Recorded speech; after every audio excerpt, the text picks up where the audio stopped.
And Alabama has so many weapons offensively, too. Mac Jones has done a great job in operating that offense. He took over at the back end of last year with an injury to Tua Tagovailoa, and all he has done is just make this the top offense in the country.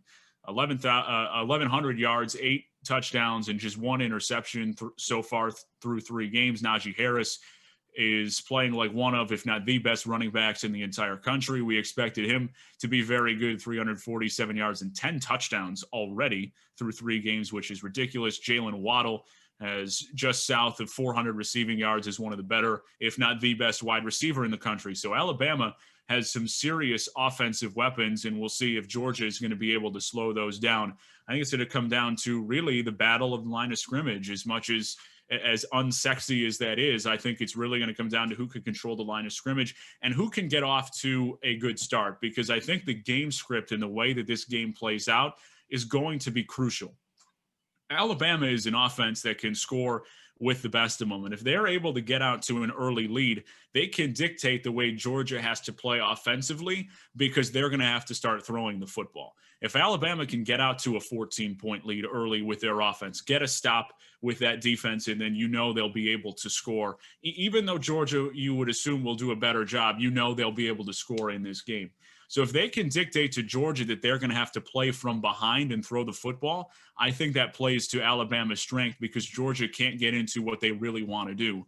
On the other side, if Georgia is able to take an early lead, Alabama is going to be in trouble, because Georgia can then grind out the clock. They can use their running game, and they can really go to work on the ground and play to their strength, where Stetson Bennett, a guy who is a game manager, isn't going to throw the football 30 to 40 times. That's not where Georgia wants to live.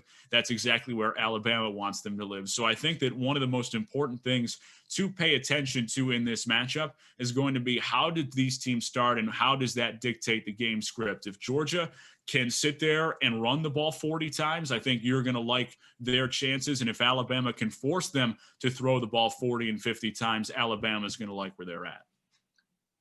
100%. To what you're saying, Nick, I think tonight, the first quarter specifically is going to be crucial. If you look at a team like the Crimson Tide, we've traditionally seen in the first, month and a half of the season, like we've been playing, they kind of make their money in that first quarter. They jump out to a really quick lead really early, whether that be 2 touchdowns in the first quarter is something that wouldn't be surprising to see in an Alabama game. And then they're able to hold you a couple times, and they score a few more times, and that's how they win. But again, this Georgia team is a team that specifically the D-line can hold you. They only allowed 6 points against Auburn 2 weeks ago. That's really impressive. So I think most of specifically the momentum, that's always a factor, especially in football, I would argue more than any other sport. That first quarter is going to matter, in that if Georgia can hold Alabama in the first quarter, I don't think they're going to hold Alabama to 6 points overall in the game like they did with Auburn. That's just not the team they're playing. It's not the reality of tonight. But if they can hold Alabama to maybe just 1 score in the first quarter, if that's possible, I think Georgia might have this in the bag if they're able to do that.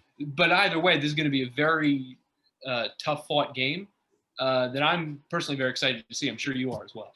No, I'm going to be glued to my television tonight and watching that game, because it is one of the best matchups, the premier matchup in all of college football this weekend.